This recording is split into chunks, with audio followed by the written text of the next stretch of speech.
The story starts with a fight between two gangs. In the middle of it all, there's a gangster named Kwon Sung-ho.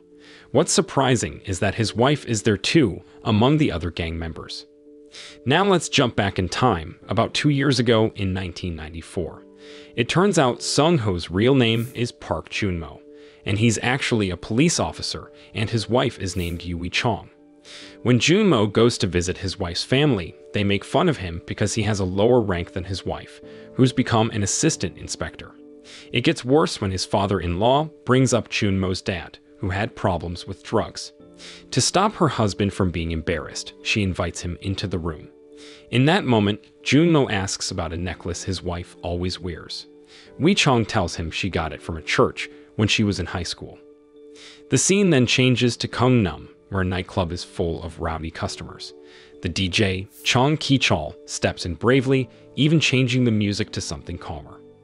Later, Ki-chol is asked to meet with a gangster boss named Sergeant Jung. Sergeant Jung is impressed by Ki-chol's courage and offers him a job. If Ki-chol agrees, Sergeant Jung will give him control over a territory in Gangnam, specifically the nightclub. At first, Ki-chol thinks it might be a joke, but eventually he accepts and promises to bring all his friends to work there. A year later, Ki-chol, who is now in charge of the nightclub, is asked by his friend to deal with a problem caused by wealthy customers. However, he can't confront them because they come from wealthy families. Wanting to make money quickly, Ki-chol suggests selling drugs. This suggestion angers Sergeant Jung, who then reveals that he's not just an ordinary gangster, but the right-hand man of a Korean gangster boss named Song Dong-yuk. After a harsh scolding, he vents to his friends. They are not pleased, feeling like they are being treated poorly by Sergeant Jung.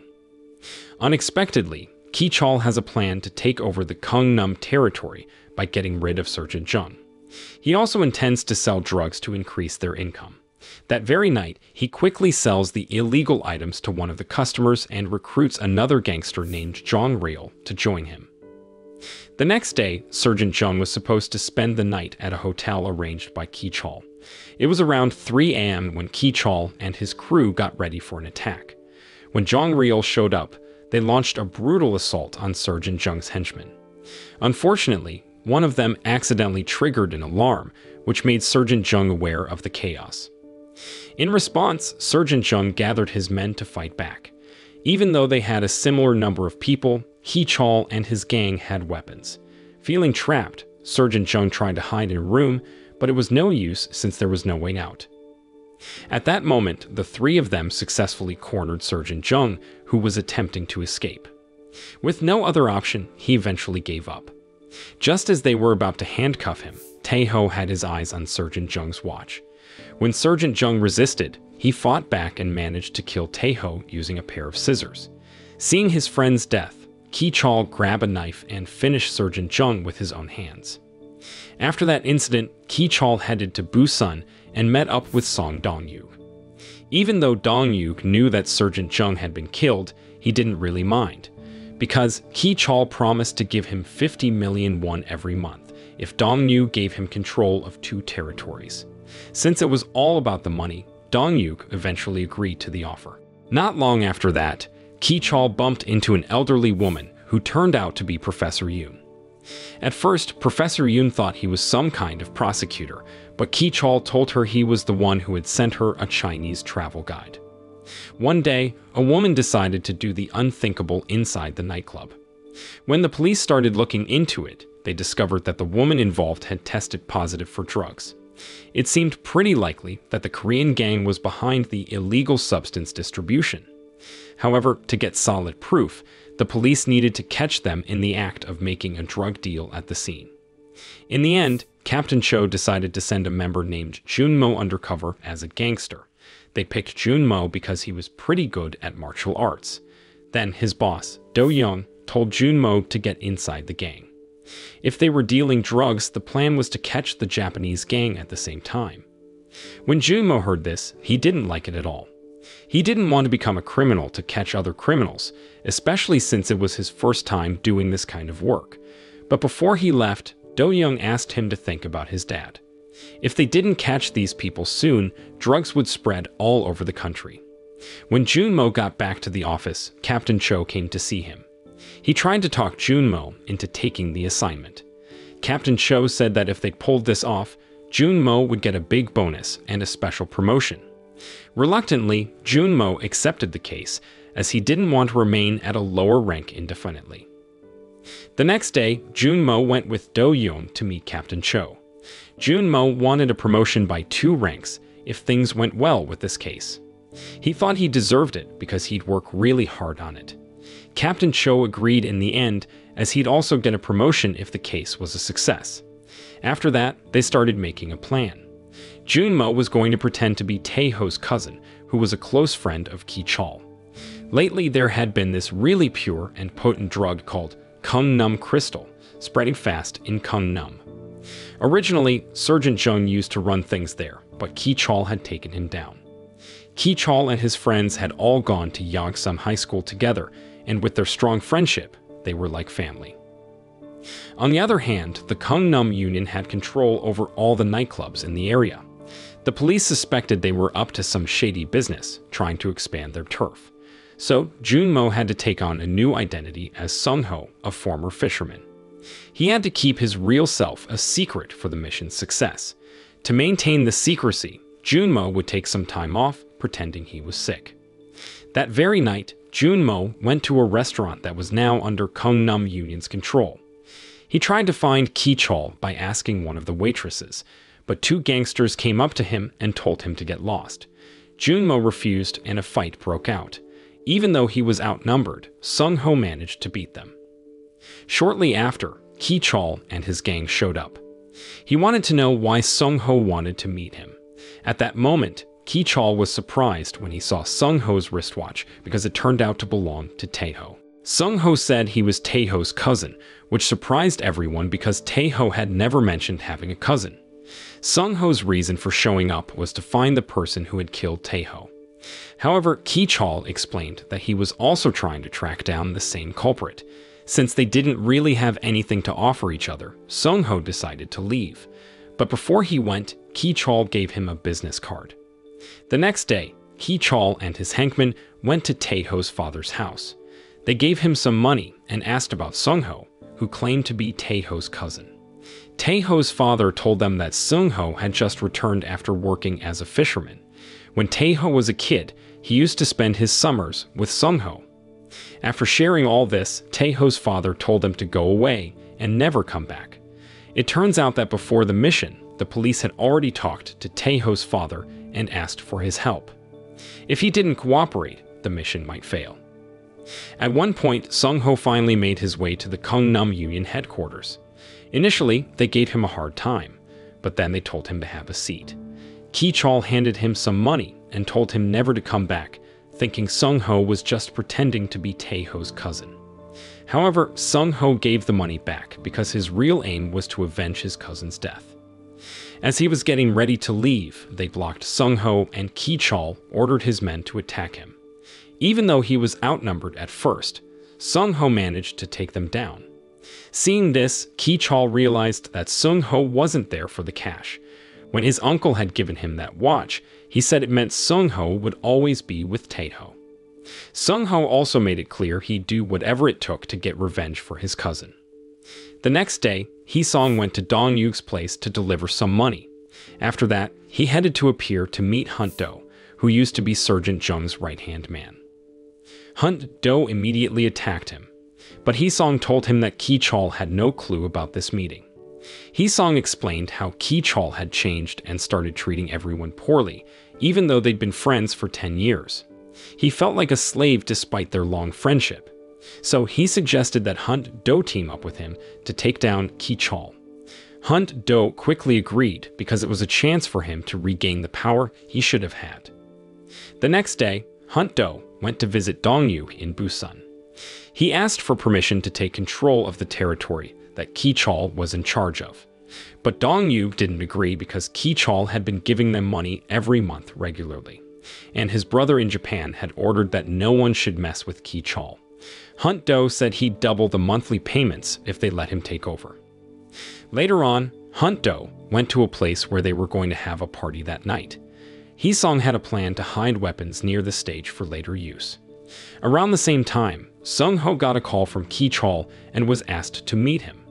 It turned out that Sung-ho was heading to the same place Hunt-do had visited earlier in the day. Ki-chol told Sung-ho about the party and invited him to join the Gangnam Union. Just then, Hunt-do and his guys showed up, but they couldn't find any weapons. It turned out that Hee-sung had set a trap on purpose, leaving Hunt-do and his men with no way out. In the middle of the fight, one of Ki-chol's men attacked them. After they were subdued, Ki-chol warned them not to come back.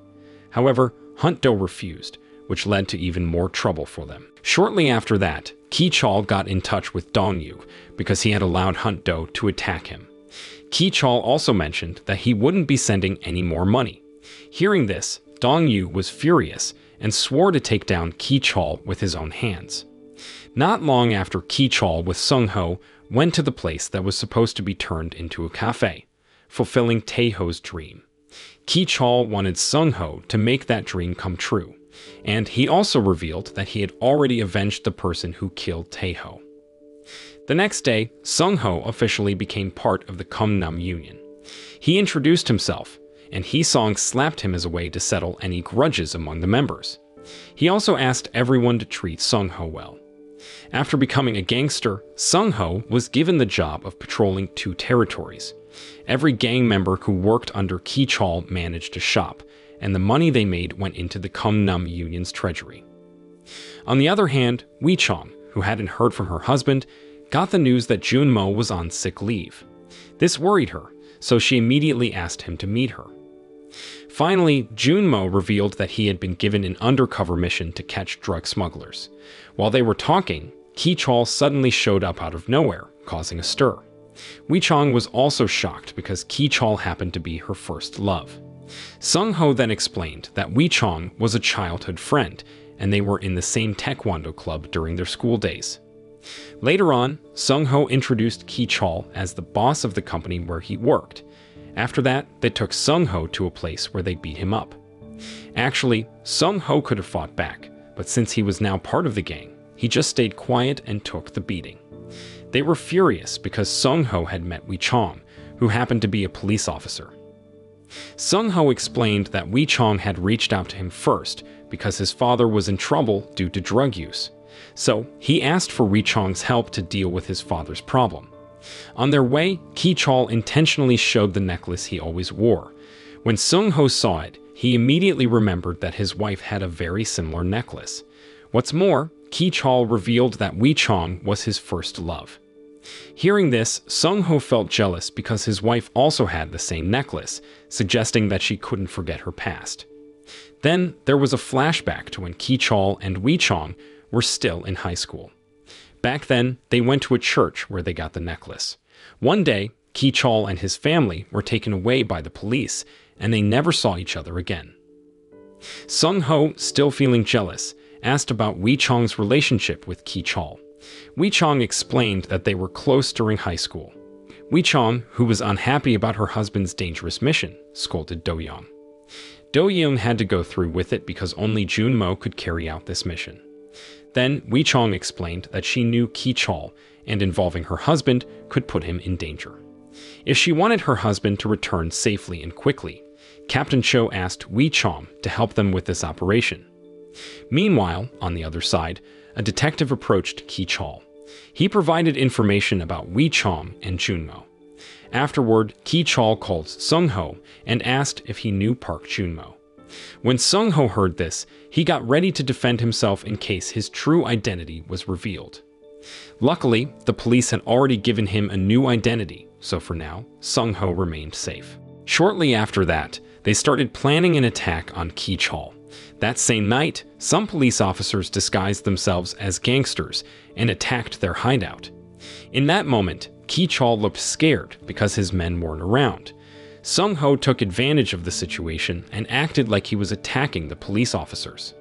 After the incident, Sung-ho was taken to a clinic for treatment, and it seemed that Ki-chol wanted Sung-ho to become his personal bodyguard. Hearing this, his friends disagreed, but Ki-chol insisted that Sung-ho was the one who had saved his life when no one else was there. After that, Sung-ho reported that their plan had gone well. The next day, Sung-ho was asked to go with Ki-chol to a place. It turned out they were heading to a hospital where Wee-chong's mother was being treated. Ki-chol invited him in, but Sung-ho declined because it would blow his cover as an undercover gangster. Wee-chong's mother, who knew Ki-chol was involved with the gang, asked him to quit, but Ki-chol argued that his work was kind of like an organization. Shortly after, Ki-chol got a call from an old man named Kanemoto. He was the Yakuza boss in Japan, and Ki-chol saw him as a father figure. Kanemoto told him that Dong-yu wanted to kill him. Hearing this, Ki-chol asked his father to go ahead with his plan. Not long after, Dong-yu was killed because he wanted to eliminate Ki-chol, who had been regularly giving him money. Despite being brothers for a long time, when it came to money, they were ready to kill each other. Meanwhile, Ki-chol and his two friends set off somewhere. Seeing this, Sung-ho asked where they were heading. One of the members told him that they always go fishing once a month. Sung-ho saw this as an opportunity to look for evidence. What's more, there was no one at the location at the moment. Sung-ho was surprised because Ki-chol had used his wife Wee-chong's birth date as the door password. Afterward, Sung-ho quickly reported everything he found there. He also mentioned that they often went fishing, but strangely, he had never seen any fishing gear around. On the other side, a delivery person was seen bringing a package from Gangnam Crystal, but shortly after, another dealer, who was a rival of the Gangnam Syndicate, confronted the man and threatened to harm him if he didn't reveal where he got the goods. Eventually, the man confessed that he got them from Ki-chol. That very night, they went to a place and met one of the Gangnam Syndicate members who claimed to be Ki-chol. They immediately took him with them. While they were on their way, a car with a woman inside ambushed them. It turned out that it was all a trick to incapacitate them. Afterward, Ki-chol took their leader to a location where the man was tortured for causing trouble for the Gangnam Syndicate. Sung-ho, who was also there, was asked to kill the man. At first, Sung-ho hesitated, but he was pressured continuously until he eventually fired a shot. However, he missed, and Sung-ho couldn't bring himself to shoot again, so Jong-ryul took action and eliminated the man. When they got back to headquarters, Myung-jin and Hee-song got suspicious because Sung-ho knew Wee-chong. They thought he might be a spy. Ki-chol explained that his father was indeed a drug addict, so there was no reason to be suspicious of Sung-ho. Shortly after, Myung-jin approached Sung-ho and told him he wasn't part of their group. Sung-ho asked what that meant, but Myung-jin didn't answer and just left. Then Jong-ryul revealed that he wasn't from Gangnam either. On the other hand, Captain Cho once again asked for Wee-chong's help because she was the only police officer who knew Ki-chol. Eventually, Wee-chong agreed and called Ki-chol to invite him for a drink. The next day, Ki-chol and Sung-ho rushed to meet Wee-chong. When they arrived, Sung-ho was surprised to see Ki-chol meeting with his wife. Shortly after, Do-young showed up and explained that Wee-chong was willing to help with the investigation. She didn't want Sung-ho to be in danger, so she decided to intervene and meet with Ki-chol directly. Although Sung-ho was very angry, there wasn't much he could do as everything had already happened. During their chat, Wee-chong intentionally showed them a photo from their high school days. She also tried to flatter Ki-chol by complimenting his looks. Before she left, Wee-chong asked Ki-chol to look out for Sung-ho, mentioning that he had a tough childhood.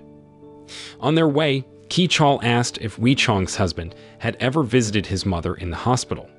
When he did, the nurses mistook Ki-chol for their son-in-law. Sung-ho felt offended because he had never visited his in-laws.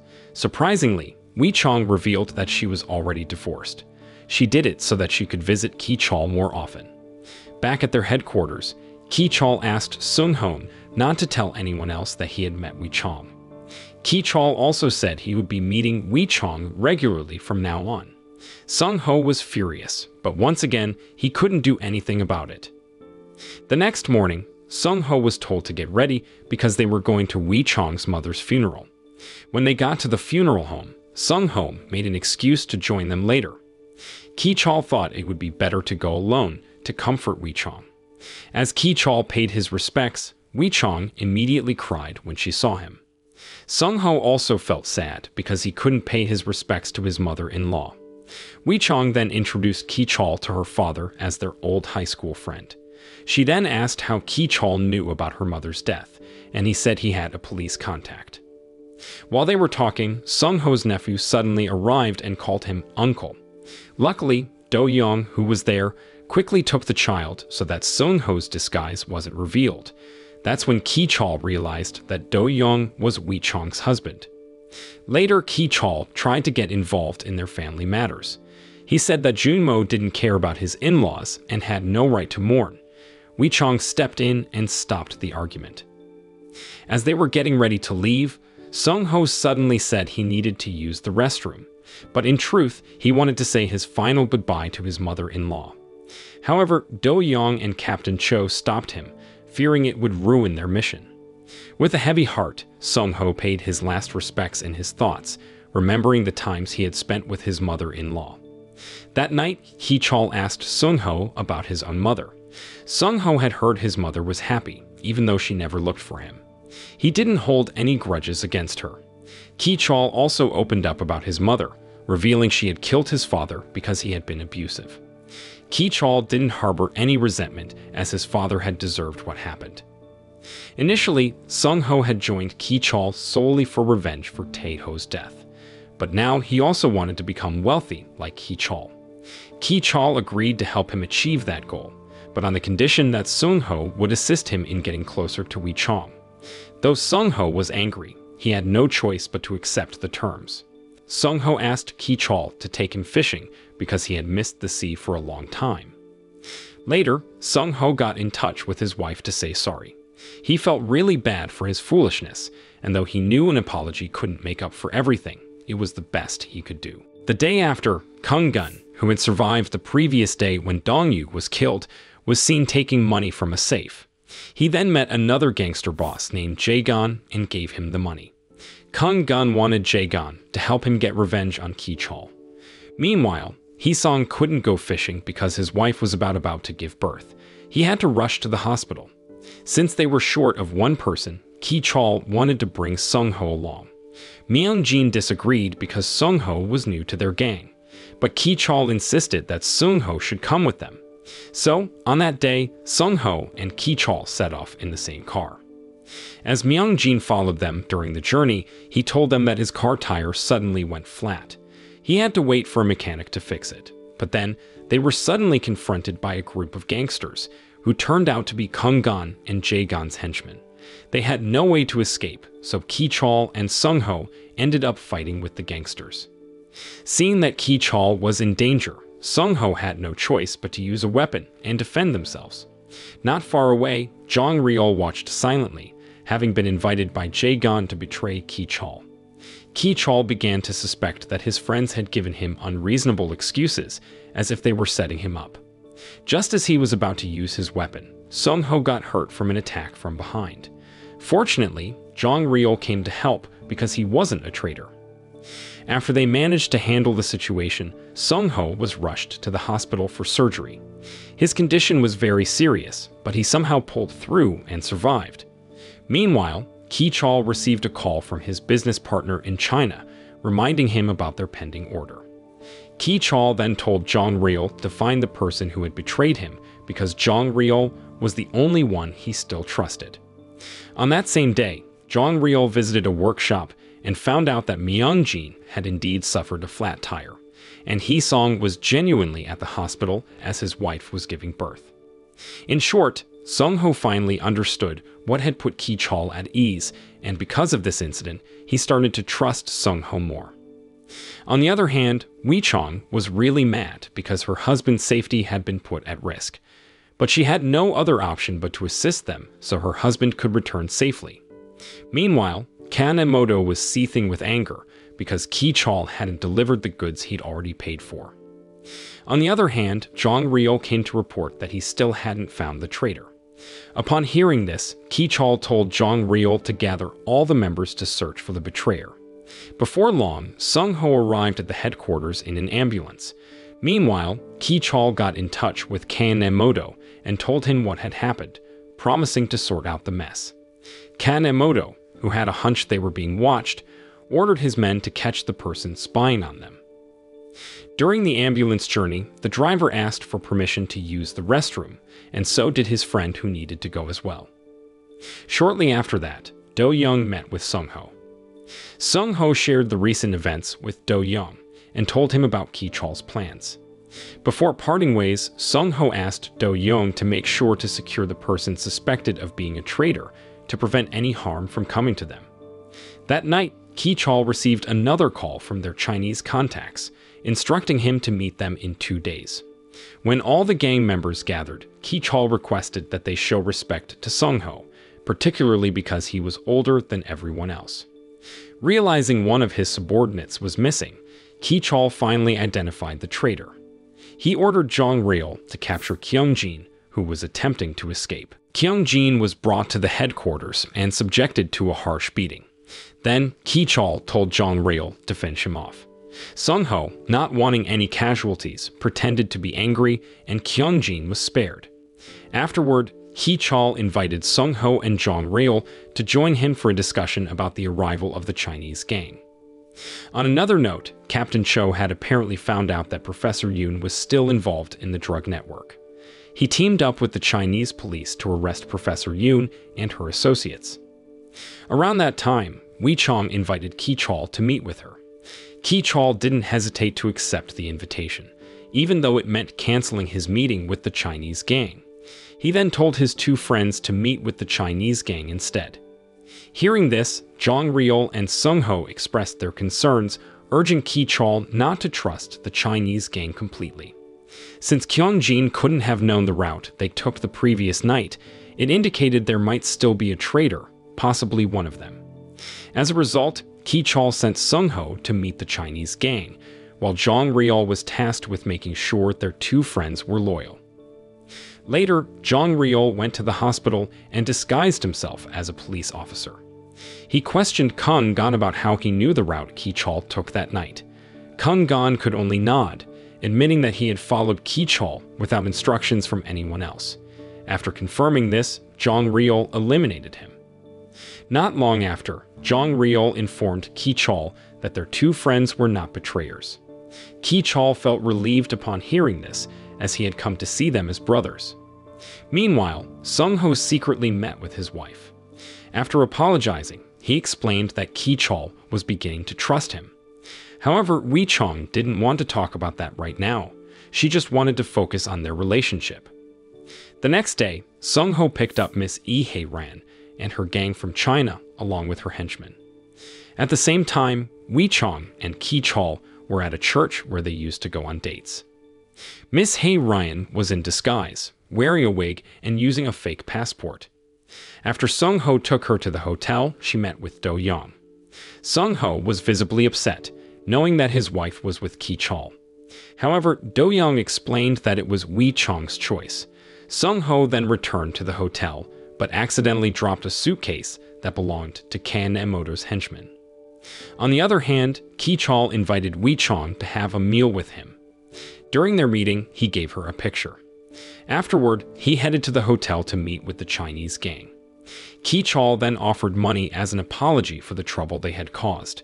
However, Miss Hae-ran turned down the money, explaining that it couldn't cover the losses they had incurred because of Ki-cheol. Once again, Ki-cheol apologized and assured her that such an incident wouldn't happen again. Miss Hae-ran mentioned that the Japanese gang must have strong connections, given that they had contacted her father. She suggested meeting in Korea instead. As they were getting ready to leave, Ki-cheol mentioned that he would increase the import from 8 kilos to 10 kilos. Hearing this, Miss Hae-ran realized that Ki-cheol seemed worried after learning about the Japanese gang's arrival. Shortly after, Ki-cheol was contacted by Oyama, Kan Emoto's right-hand man. Oyama asked Ki-cheol to meet him the next day at 2 o'clock in the afternoon. This made Ki-cheol even more anxious, as it indicated that the Japanese gang was already in Korea. That evening, Sung-ho shared information about the upcoming meeting involving the 3 gangs. He suspected they would discuss the disruption in their previous deal. To make sure of this, Do-young gave Sung-ho a listening device, and he and his team would keep an eye on the hotel's security cameras. On another note, two of Manager Cho's subordinates, who had previously been killed by the Gangnam Syndicate, reported that their boss had been taken by a group of gangsters who were alumni of Yogsum High School. Around the same time, Ki-chol was called to meet with Oyama at the hotel. Before he left, he brought Sung-ho along, leaving the others waiting outside.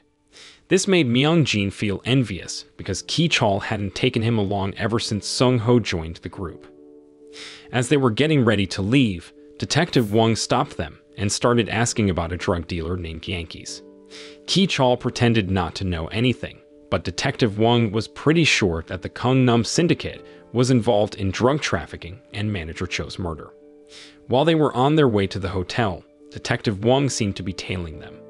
Do-young and his team were keeping an eye on the situation, with some of them posing as hotel staff.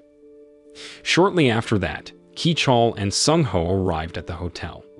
Do-young told his team to stay alert and only take action when they had solid evidence. At the same time, Detective Wong showed up, causing some panic as he just wouldn't stop interfering. Before they could enter the room, they were searched by the Japanese gang. Once they were cleared, they were allowed to meet Oyama.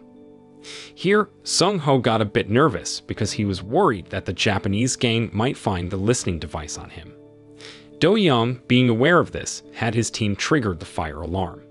This gave Sung-ho an excuse to leave briefly, pretending to check the situation. Initially, he thought about getting rid of the listening device, but ended up hiding it inside a cigarette pack. Even though he got searched again, he managed to get through without any problems.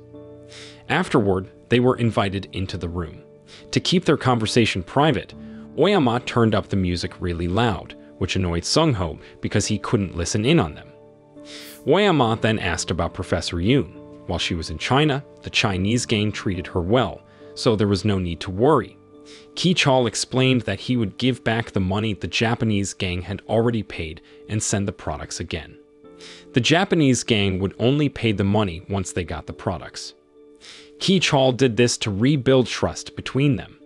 Then, Oyama told Ki-chol to wait outside as if he were waiting for a drug dealer because they suspected he might be under police surveillance. In the end, Ki-chol followed this advice and went outside with Sung-ho. Actually, Oyama did this on purpose so that the Japanese gang could do business directly with the Chinese gang. Meanwhile, Miss Hei-ran had a conversation with Kei Nemoto. It turned out that Kei Nemoto deliberately made Ki-chol wealthy because he didn't want to be directly involved in the business. Even if the Japanese police investigated, they would only find evidence that this trade was the work of the Korean gang. Kanemoto asked the Chinese gang to send the same product to Japan if they could, and he offered to pay them 15% more than what Ki-chol was getting. After being outside for about 5 minutes, Ki-chol eventually went back inside, but unexpectedly, Detective Wong followed them. Sung-ho noticed this and let them know there was a policeman nearby. Sung-ho then told them to leave while he would handle the police. As Detective Wong interfered, Sung-ho was forced into a fight, which turned into a brawl. Seeing this, Do-young instructed his men to capture Detective Wong. Thankfully, Sung-ho managed to escape, though he hurt his back again, which hadn't fully healed. Ki-chol, looking very concerned, offered to take Sung-ho away once things were safe. Sung-ho mentioned that the police would keep chasing them, and on top of that, Miss Hei-ran's passport was fake. When she heard this, Miss Hei-ran realized that Sung-ho was trying to protect her. In gratitude, she instructed her bodyguards to attend to Sung-ho's injuries.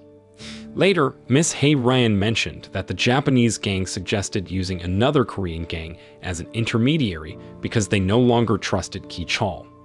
However, she hadn't agreed to this yet because doing business with newcomers was a tough decision for them. Hearing this, Ki-chol offered to pay double the price per kilogram. Miss Hei-ran explained that it wasn't just about money but trust.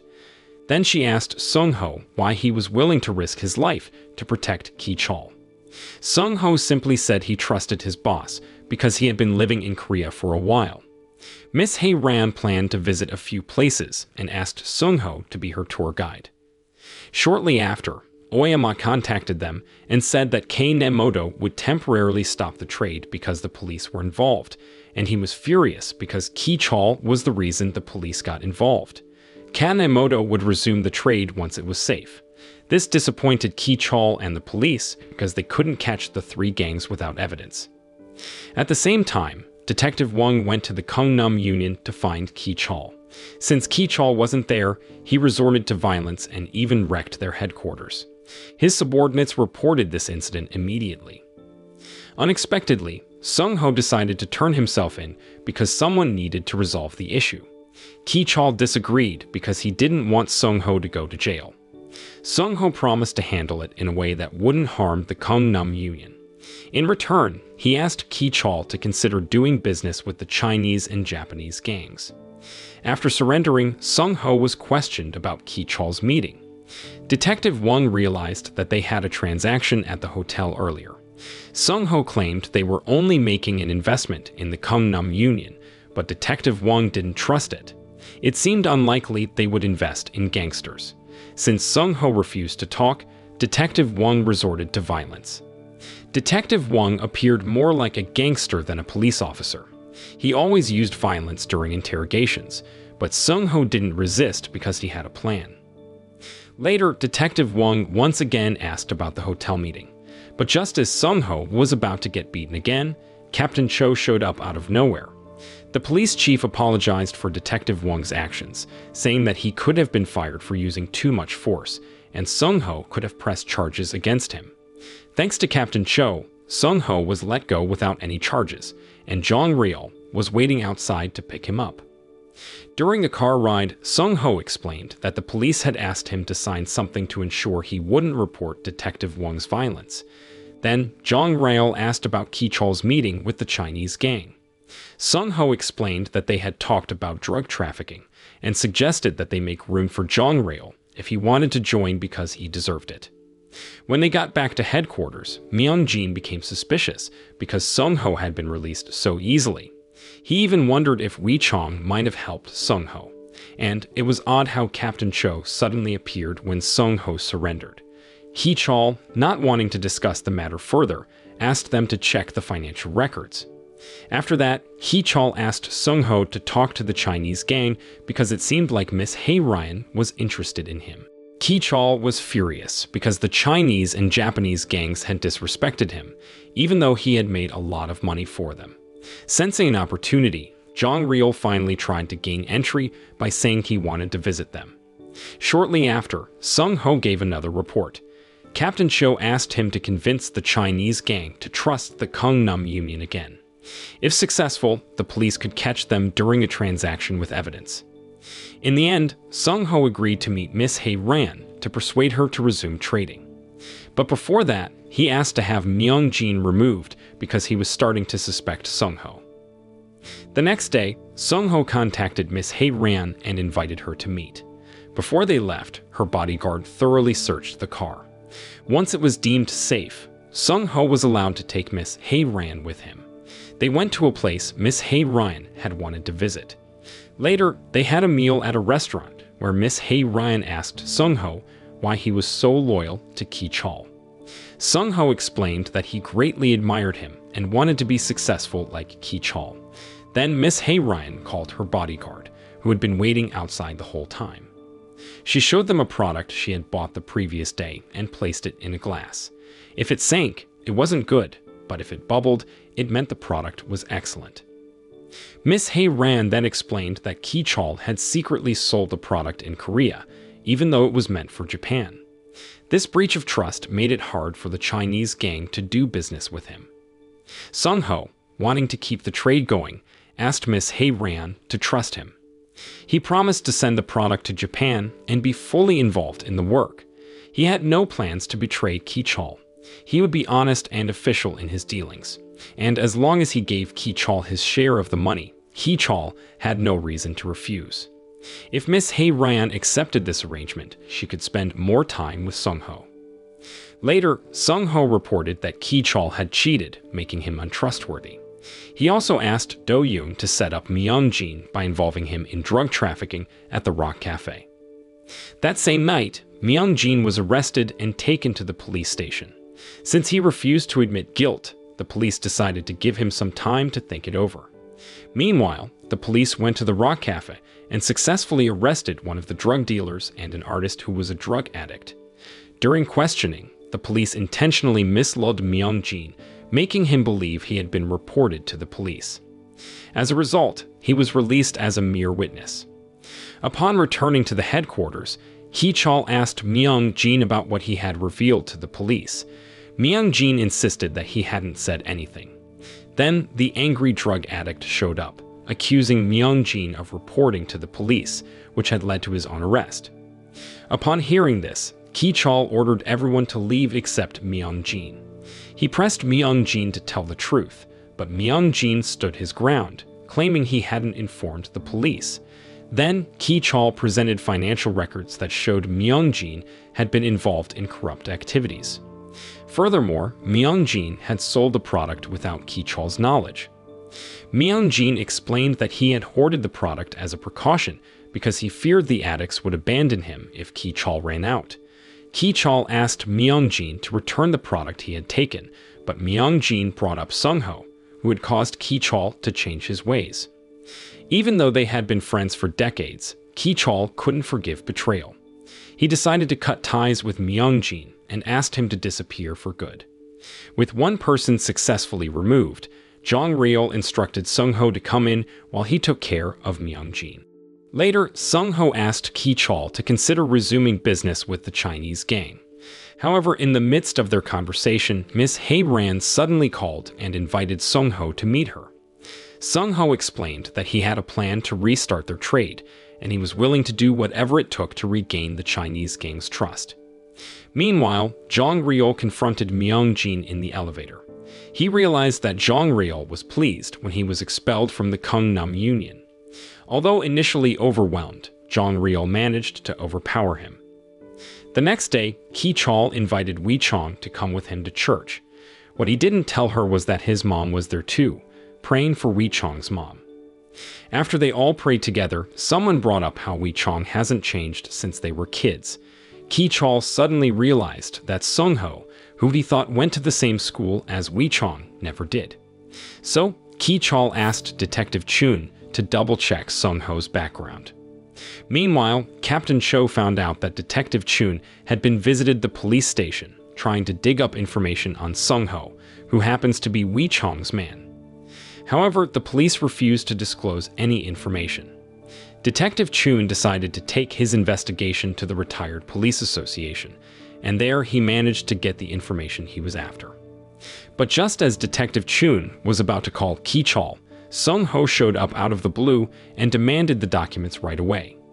Detective Chun refused and stated that Sung-ho was actually Jun-mo, an undercover cop pretending to be a gangster. Sung-ho asked him politely to work with the police, but Detective Chun declined and chose to escape.